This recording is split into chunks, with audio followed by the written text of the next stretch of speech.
d'aimer Dieu sans aimer les hommes, ou d'aimer les hommes sans aimer Dieu, car il nous faut aimer les hommes et Dieu. C'est l'intégrité. Moi, je suis un homme totalement dévoué à l'éternel. Vous les hommes, vous ne valez rien. Ben, c'est une erreur. Moi, je suis un humaniste. Je ne crois pas en l'éternel. L'erreur est humaine, comme disaient nos Grecs antiques. Car chez nous, les Hébreux, nous reconnaissons l'homme. Atsur tamim poalo, dans tout ce qu'il fait, il le fait pour le bien. Je vais vous donner un exemple sympathique, parce que là, il ne manque pas d'exemples antipathiques.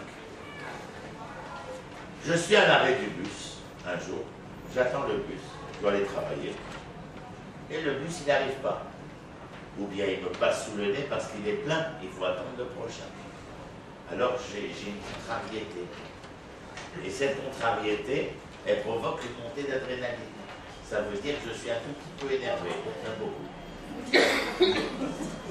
Et la vieille à côté, elle vient, elle me tape sur l'épaule, elle me dit « Ya habibi, khola kaval et toba ».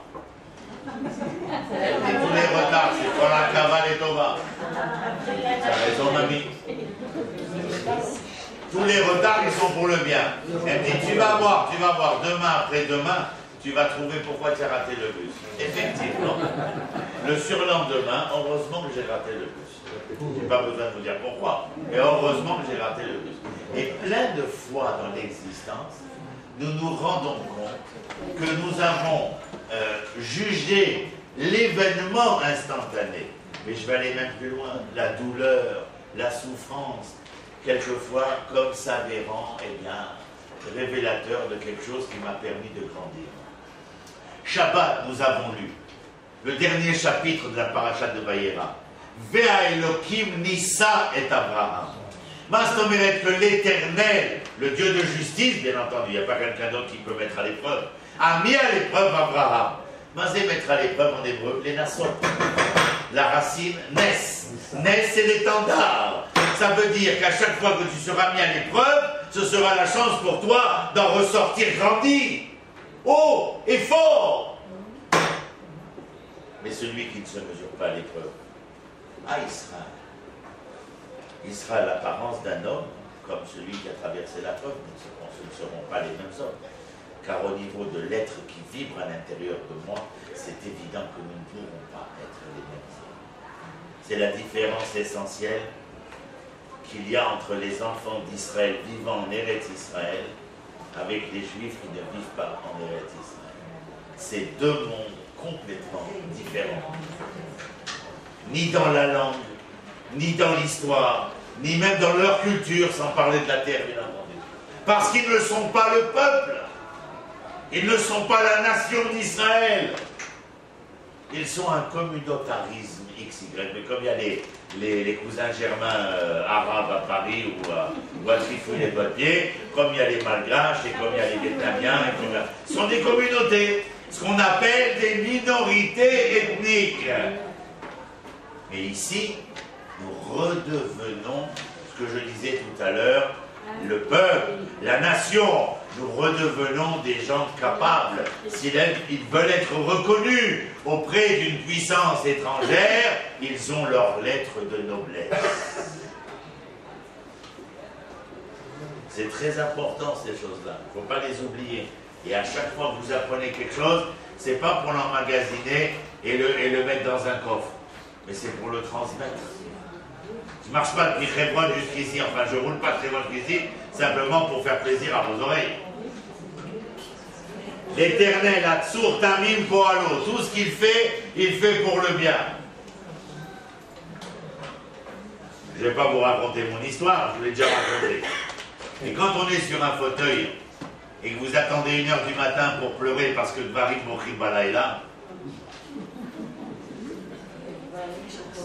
savoir pourquoi vous êtes handicapé pendant des mois assis dans un fauteuil, pourquoi vous ne pouvez pas être vous-même 200 000 volts, pourquoi vous ne pouvez plus parler en public, vous qui aimez tellement raconter, enseigner, donner, offrir, octroyer, vous êtes un espèce de rien du tout, parce que vous vous considérez, comment on fait pour se mesurer avec tout ça?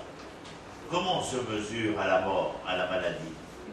Comment on se mesure quand on a été ressuscité et que 5 minutes après on est vivant, mais qu'on sait, parce que tes amis te l'ont dit, t'étais mort pendant 38 secondes. Le cœur ne battait plus. Qu'est-ce qu'on fait avec, concrètement? Il ne faut pas chercher un avenir. Il faut chercher un devenir. Qu'est-ce que tu vas devenir? C'est marrant, hein? Quand les gens, moi je les vois, ce sont des malades, mais quand je vois les gens malades, alors qu'est-ce qu'ils me disent? Qu'est-ce que je vais devenir? C'est marrant, toute la vie, vous avez pensé à votre avenir. Et vous savez la différence entre l'avenir et le devenir? C'est que l'avenir se préoccupe de tous les avoirs, alors que le devenir se préoccupe de l'être. Salut, bien bas.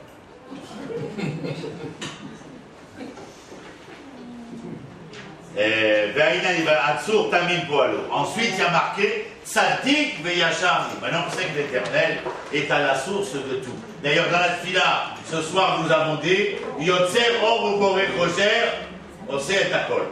Ça, c'est Yeshayahu qui est Yotzer et hakol. Pour essayer d'englober le tout. Mais Yotzer or uborech rocher, c'est l'Éternel. Dans notre subjectivité, nous sommes tellement tiraillés par la dualité. Mais alors nos sages sont venus, ils nous ont dit Tadionet Kolecha des Kassou, du chacun du bon côté, parce que tu as une appréciation subjective. Si tu connaissais l'objectivité comme éternelle, alors tu comprendrais que cet homme n'a pas agi comme ça, c'est parce qu'il a voulu dire, c'est parce qu'il a voulu faire Hatsur Tabim Poalo. Ça dit, mais il y a ça. Ah bah dis donc. Moi j'ai fait tchouva, j'avais 25 ans. Avant, j'avais les cheveux longs, les idées courtes. Après, j'ai coupé mes cheveux, j'ai rallongé mes idées. Et on m'a dit, Tzadik Veyachar où? Ça veut dire quoi? Ben, s'il est Tzadik, il est Yachar. On m'a dit non, non. Je dis comment non, non? Il m'a dit oui. Tzadik, il peut ne pas être Yachar. Et il y a des Yesharim qui peuvent ne pas être Tzadik. Ah bon, mais pourquoi c'est deux choses? Oui, oui, mon cher. Il va falloir creuser. Ah, on va creuser. Tzadik et Yachar. Tzadik, c'est. Vous avez compris. On va pas. Des fois, je suis avec ma grosse kippa, mes tzitzit dehors, je monte dans le bus, je donne mon argent, il me donne le ticket, je vais m'asseoir, j'ai bousculé la vieille, j'ai cherché à prendre une place, il y avait une femme enceinte, j'ai pas regardé. Vous avez vu, c'est Ronia Krish. Ah, chez moi. Ma femme, des fois, m'appelle, demande. Elle me dit, mon vieux, il ne faut pas avoir une dans la bouche et une dans le cœur. Il faut avoir la même dans le cœur et dans la bouche. Il ne faut pas faire le beau devant tes étudiants et tes élèves, dans toutes les villes, dans toutes les facs. Il faut que tu sois ce que tu dises. Il dit, oui, maman. Enfin, vous m'avez compris de quoi je veux parler. J'ai pris mon exemple parce que c'est le plus facile. Mais nous ne sommes pas. Moi, je monte dans le bus, ce matin, j'ai un étudiant. Amar Bokerton, Amar Toda, je קיבלתי את הכרטיסיה. אמר, סליחה, אולי תרצה לשבת במקום.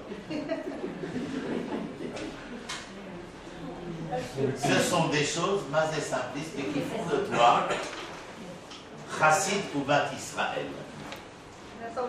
Un juste de la nation d'Israël. Et apparemment, le plus compliqué, c'est pas de faire Shabbat, mais c'est de dire Toda. C'est incroyable, hein? On n'aurait pas imaginé. Moi, c'est vrai, quand j'ai coupé mes cheveux et j'ai arrangé mes idées, je crois que j'avais tout compris.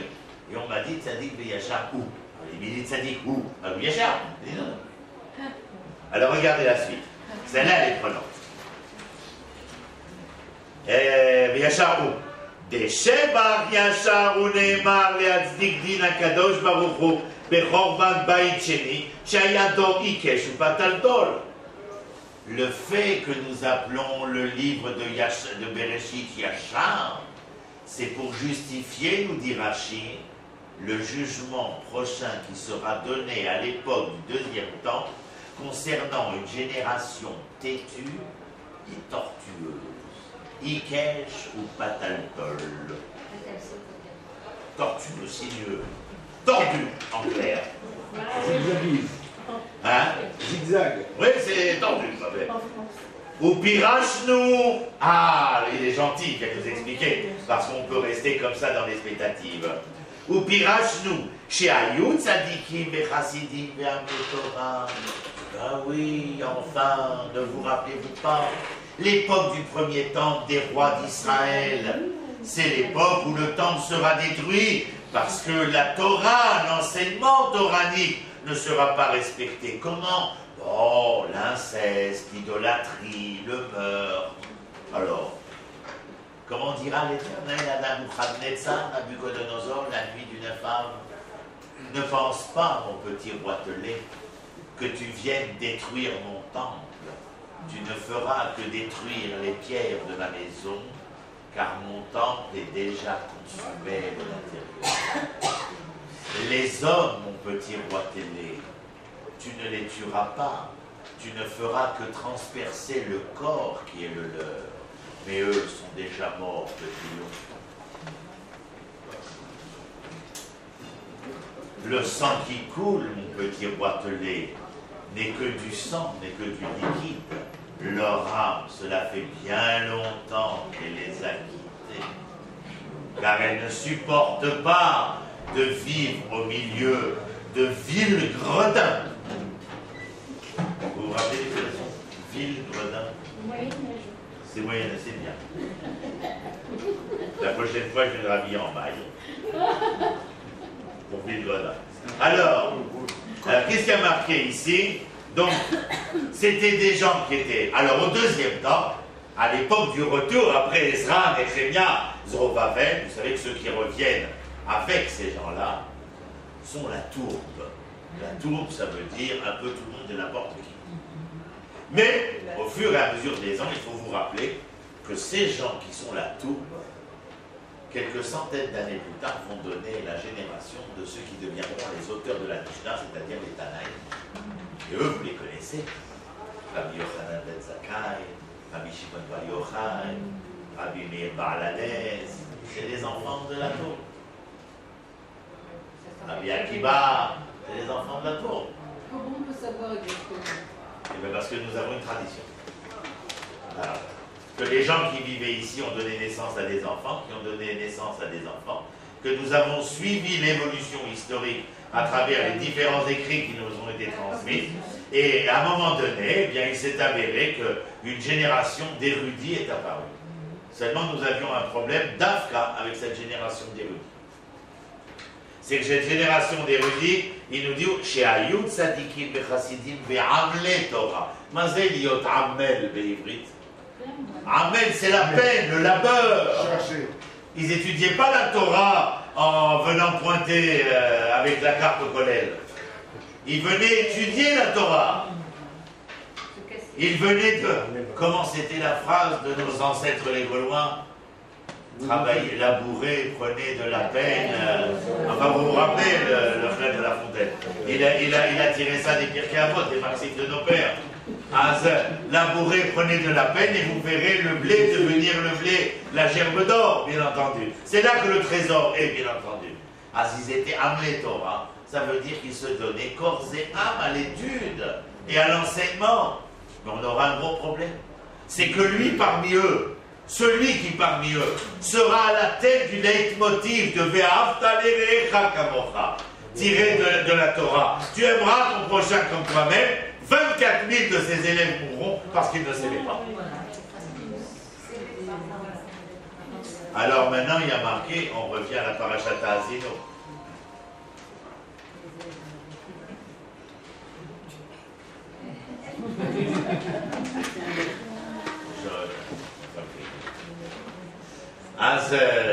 J'ai un faible pour les fleurs. Et donc, nous revenons à Azinout, Sadik Veyachar. Regardez ce que dit le Rabbi Mipology dans Emek Adaba. Ach lo hayu yesharim be'alichot olamim. Ils étaient tzadikim, chassidim, ve'amle Torah, ve'lo hayu yesharim be'alichot olamim. Ils n'étaient pas droits dans l'existence quotidienne. Toda na'ag, boker tov na'ag. Et puis vous savez, je vais vous dire un truc qui va être dur à faire. Je l'ai dit à mes étudiantes ce matin. Quand tu rencontres quelqu'un, peut-être vous parlez, certains encore en français, mais en hébreu, quand tu rentres dans la salle et tu vois tes amis, en hébreu tu leur dis Manishma. Qu'est-ce qu'on va entendre de toi? L'autre, la malheureuse à qui vous avez dit ça, elle est en train de réfléchir de ce qu'elle va pouvoir faire entendre. Vous êtes déjà à 30 ou 50 mètres plus loin en train de parler avec quelqu'un d'autre. Je vous raconte pas ceux qui viennent et qui disent Ma shlomcha, quelle est ta plénitude d'être? L'autre il est en train de se gratter la tête pour chercher le chouette de la plénitude. Ma shlemut shelcha. Il est déjà en train de parler avec les voisins, les voisines. Il se casse la tête, qu'est-ce que je vais répondre à ma plénitude d'être? Zenikra derenes. Si tu viens et tu me demandes comment je vais, attends la réponse. Ou alors tu es un espèce de lachon tuki. Comment dire, la parole du perroquet. Il fait que répéter ce qu'on t'a appris. Ça veut dire que tu es moutné, tu es conditionné en fin de compte. Tu n'es pas un être humain, tu es un robot humain. Bonjour, bonne nuit, merci. Est-ce que tu vis le bonjour, la bonne nuit, le merci? Est-ce que tu vis ce que tu dis? Lo ayu yesharim be'alichot olamim. C'est quand même pas compliqué. Pour être acide, c'est compliqué. Pour être sadique, c'est compliqué. Amle Torah, c'est hyper compliqué. Mais Yesharim, si jamais, tiens, commencez pas à parler de X et de Y, on est tous responsables. Comme disait notre maître Manitou, à chaque fois que vous pointez le doigt vers quelqu'un, il y en a 3 vers 3. Sachez que vous voulez être Hasidim, au Sadikim, au Amle Torah, au H2O. Mais pour ça, vous avez besoin du verre. Et comme disait ma grand-mère, tu peux monter et descendre, tant que tu n'auras pas le verre, il n'y aura pas d'eau. Et si vous ne comprenez pas cela, eh bien on plie bagage et on retourne en exil. C'est tout ce qui nous reste à faire. Que dit le Rabbi Mivolodji? Alken, mipnei sinat chinam shebelibam. Et par la haine gratuite qu'il y avait dans leur cœur, le Kohen a voulu monter sur le plan incliné qui le menait au Misbéach pour accomplir le sacrifice. Un autre Kohen s'est levé avec un couteau dans la main et monté sur le même plan incliné, l'a transpercé, essuyant le couteau, se retournant vers le grand Kohen et lui disant: est-ce que ce couteau est encore caché pour faire la sacrifice? Voilà l'exemple que donne la Gemara. Yesharim ve'alichot olamim. J'avais quelqu'un au téléphone ce soir, c'est certainement pas pour me louer, ne pensez rien de cela. Et la femme que j'ai au téléphone, elle fait dire à sa copine quand même qu'ils prennent le temps de m'appeler pour me parler et m'expliquer l'opération que je vais devoir subir et les traitements de chimiothérapie, etc. Quand je l'ai eu ce soir, je me dis c'est normal. D'abord j'ai le temps, c'est ma femme qui conduit. Moi je glande à côté. Mais si je peux en parlant apporter un réconfort à cette malade de demain matin, j'ai pas besoin d'avoir une barbe et une kippa pour ça. J'ai besoin simplement d'être responsable, de reconnaître dans l'autre qu'il est mon frère. L'histoire peut continuer. Ici, ils avaient une haine gratuite. Qu'est-ce que c'est que la haine gratuite sans raison? Ça veut dire quoi sans raison? Bien sûr qu'ils ont une raison. La raison de ne pas reconnaître dans l'autre celui qui est mon frère. Et c'est la raison pour laquelle le meurtre a eu lieu au début de Bereshit. Mais c'est la raison pour laquelle ce Kilkoul trouvera son tikkun à la fin du livre de Bereshit. Lorsque Yosef, qui avait toutes les raisons du monde d'être rancunier et de vouloir se venger, sera l'homme de Altikom Altitor. Ne te venge pas et ne garde pas rancune. Car si le monde doit pouvoir être en devenir, c'est dans la reconnaissance du bon, du bien et du beau qu'il y a en tout temps chacun de nous.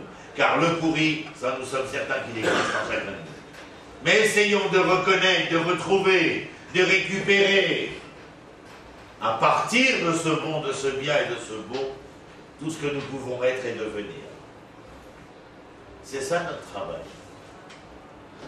C'est ça le travail qui nous est demandé pour pouvoir un jour récupérer naturellement Hebron, Yerushalayim, Shrem, Keber Yosef, Beit Amikdash, Mashiach Tzidkenu.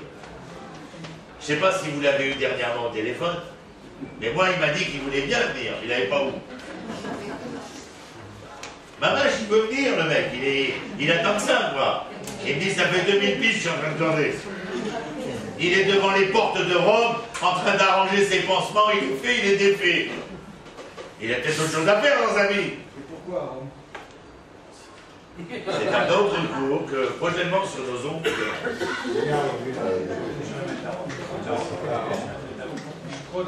Moi j'ai été chabelide, je ne peux pas vous dire.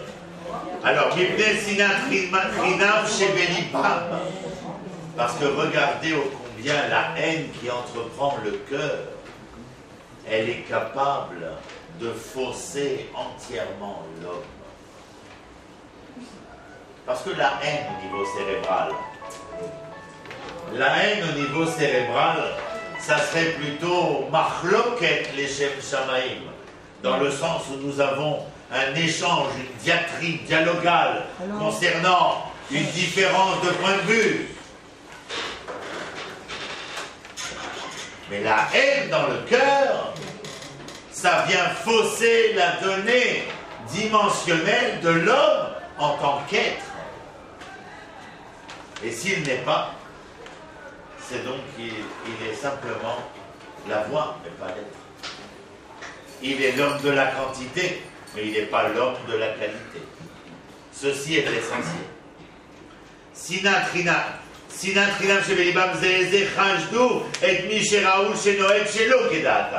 Ils ont suspecté ceux qui ne leur ressemblaient pas. Tiens, il a une kippa tricotée sur la tête. Tiens, il a une kippa blanche. Tiens, il a une kippa noire. Tiens, il a des franges bleues. Tiens.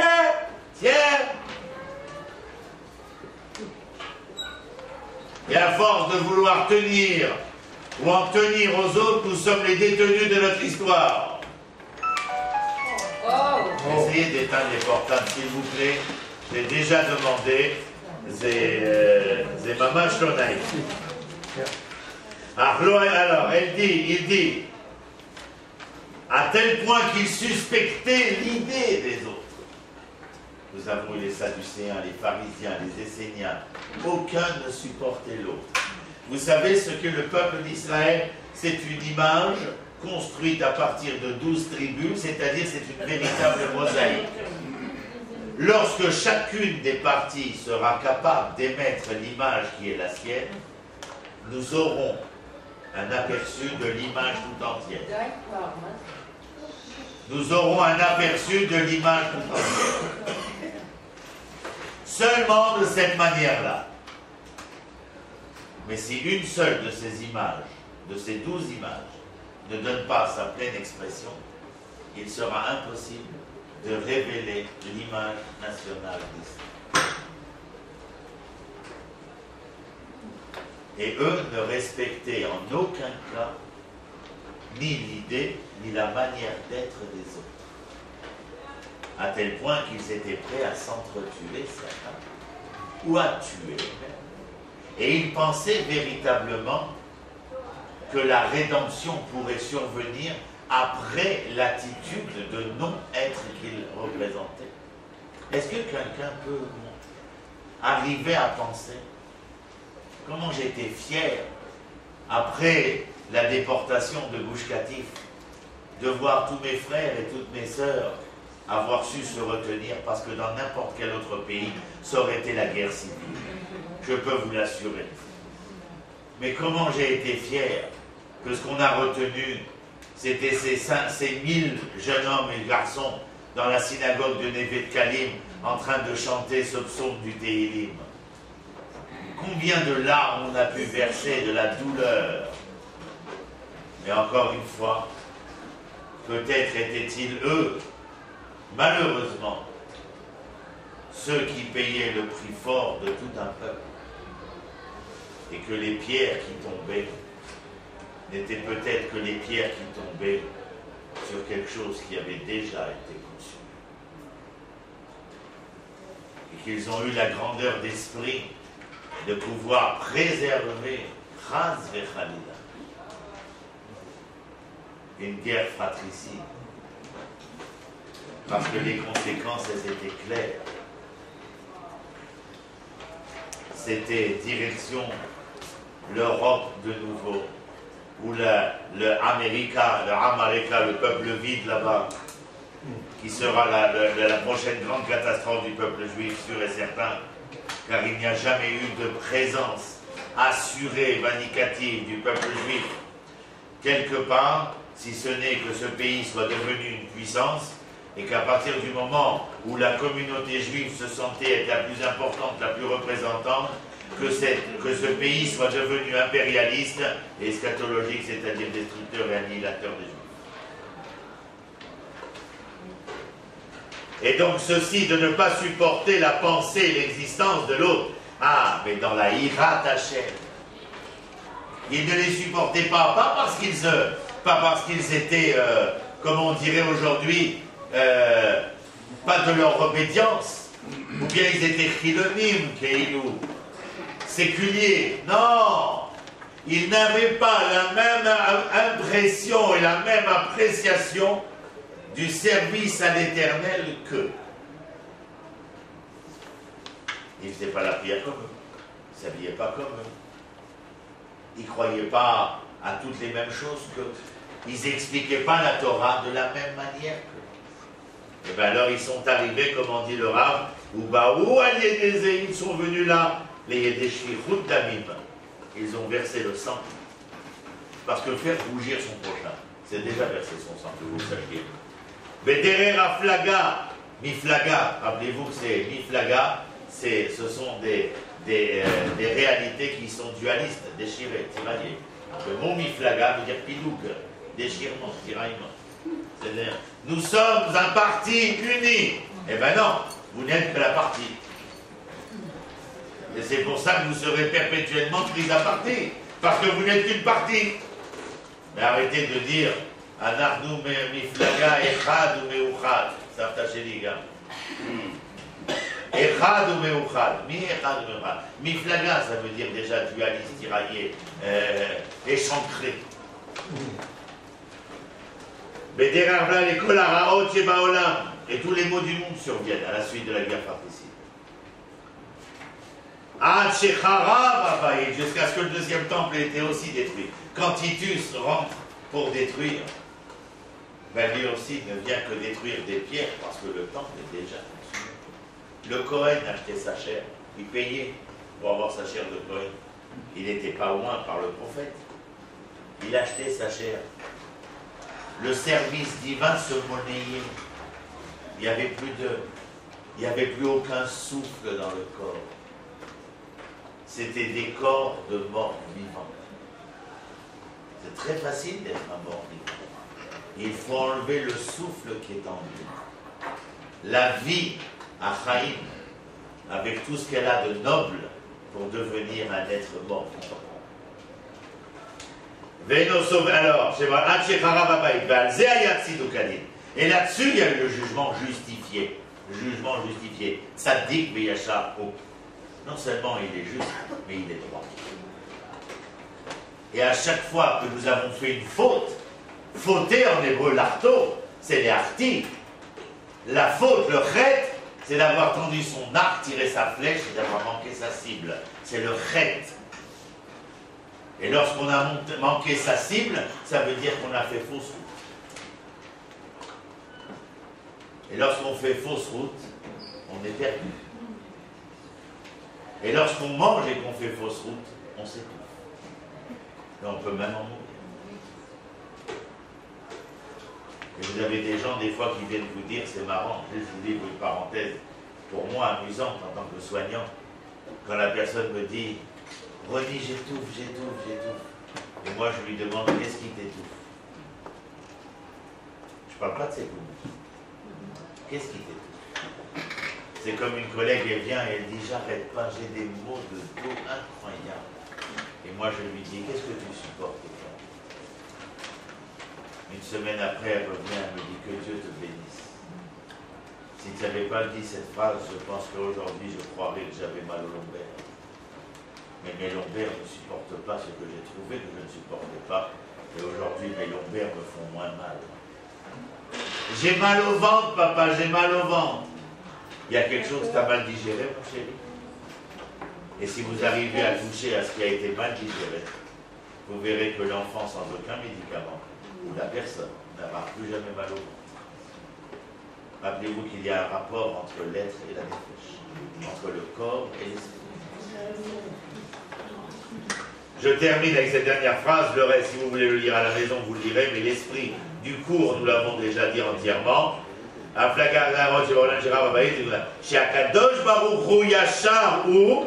Donc c'est le Tzidukadin. Il ne supporte pas des tzadikim, des chassidim, kael. Mais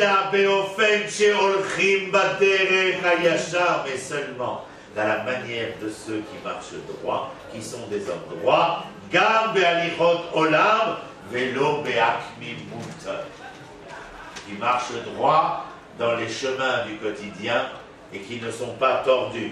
Afal gav shehu leshem shamayim. Ça c'est important. Et alors, parce que tu crois que tu te penses porte-parole de la parole de l'Éternel, tu peux te permettre de rabaisser quelqu'un, de faire honte à quelqu'un, de faire honte à quelqu'un. Non. Afilu imse leshem shamayim, il dit ici le sage. Où j'en étais? Des égorem chorban amria. Parce que cette attitude entraîne la destruction de la création. Lorsque vous voyez des villes et des villages détruits, ce n'est que la conséquence. Chez l'Oalchou, Betsura Yeshara Be'alichot Olamim. Ne venez pas chercher s'ils ont fait Shabbat ou pas. C'est Be'alichot Olamim. D'abord et avant tout. S'ils sont tous Be'alichot Olamim, allez chercher Shabbat. Mais si tout le monde ne fait pas encore Shabbat, ne cherchez pas à savoir si c'est Shabbat ou pas Shabbat.